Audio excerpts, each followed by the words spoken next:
Hello, everyone, and welcome to another episode of Reading the Comments. This is the 20th one, so thank you all for continuing to comment over on Facebook and YouTube. It allows me to have some additional content to interact with you all. Also, emails do apply to this as well.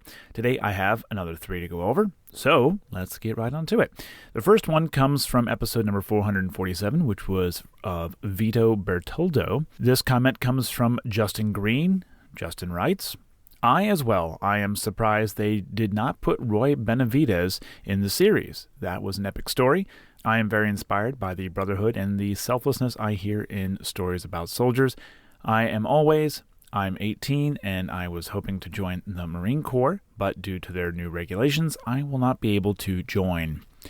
Well, thank you, Justin, for your comment. What he is referencing is a little conversation between myself and Zach Peary in the comments regarding the Medal of Honor series on Netflix. They did not put Roy Benavidez in it, and I too am shocked. Roy's story is a phenomenal story that I have not covered yet, but it's been covered tons of times, so I do recommend, if you cannot wait for me to cover his story, that you go look it up. Roy's story is simply phenomenal. Truly a movie in and of itself. So please go check that out. And in regards to you not being able to join the Marine Corps, well, I hope you find another way to serve, whether it's your local community, your state, or the country. I recommend finding another way to serve. Not everyone has to wear a uniform in the armed forces. There are other ways to serve your country, state, and community. So I do urge you to do so. Not one is any better than the other. I actually hold a little bit more respect for people who do local or state law enforcement for 20, 30 years than people who actually were like myself, who only did a 6-year stint in the National Guard with one deployment. I did it once. It was a job I did for 6 years and got out, so I actually hold a little bit more regards to those who dedicate a lifetime in their own communities. So Just a thought. Don't give up wanting to serve. Moving on to the next comment was in episode number 201 of Ronald Ray. This comes from Philip Walls. Philip writes, I actually know Ron. His youngest son is one of my best friends. I also have family in Cordele, pronounced Cordeal. Me, his son, and another friend of ours visited him in D.C. Ron is the greatest. Well, thank you, Philip. I really appreciate that.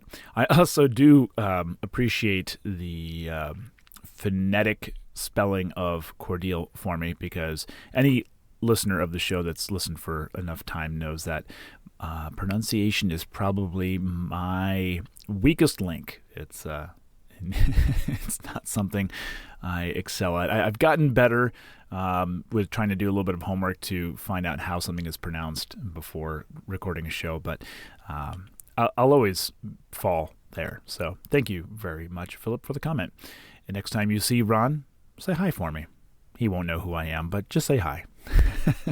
Moving on to the last comment here. This is going to be a little bit of a longer one. It actually got dropped this morning, so I did reply to this comment, and I'm waiting for a response so that hopefully I can update on a future episode.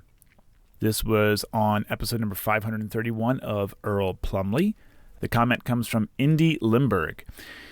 They write, within about 2 days of the battle, we were processing his MOH recommendation. His sergeant major personally brought a box of files to mine and my buddy's desk to get the process going. Along with the Plumley's MOH, I think we submitted 5 other members of the ODA for Silver Stars and Bronze Stars with Valor. All were approved right away. One of the guys we put in for a Silver Star took an AK round to the front of his fast helmet, and after realizing he was still alive, he continued the fight. The SGM brought that helmet with the box of files to show us all. It was surreal. Perhaps the issue with the supporting sworn statements was because all the others who witnessed his actions were also engaged in the fierce battle and performing their own heroic actions. As I understood it, that ODA was just there at Fob Ghazni by chance and was eating in the chow hall when the attack happened. They immediately responded and began trying to plug the hole in the wall that insurgents armed with machine guns and suicide vests were flowing through. They saved a lot of lives that day. Well, thank you so much for the comment, and actually a little bit more personal connection to that story. So I did reach out asking who he was with, because I've never been introduced to anyone who's had to deal with the recommendation process. So I'm looking forward to a conversation in the future. I told him that I agree with the idea that the supporting statements may not have been as either missing or not as plentiful because of others being engaged in the battle. I read that throughout several stories that I had read while making my research for this episode, and that seems to be the most likely of scenarios, that everyone that was involved that could give a witness statement either was recovering from injuries or actively engaged in some other form of fighting. So it was just a weird tornado of events that kind of left things blank. But thankfully, it's been rectified. Thankfully, recognition has been placed where it is due, and I really do appreciate the comment, Indy Limburg. That's all we got for this episode of Reading the Comments.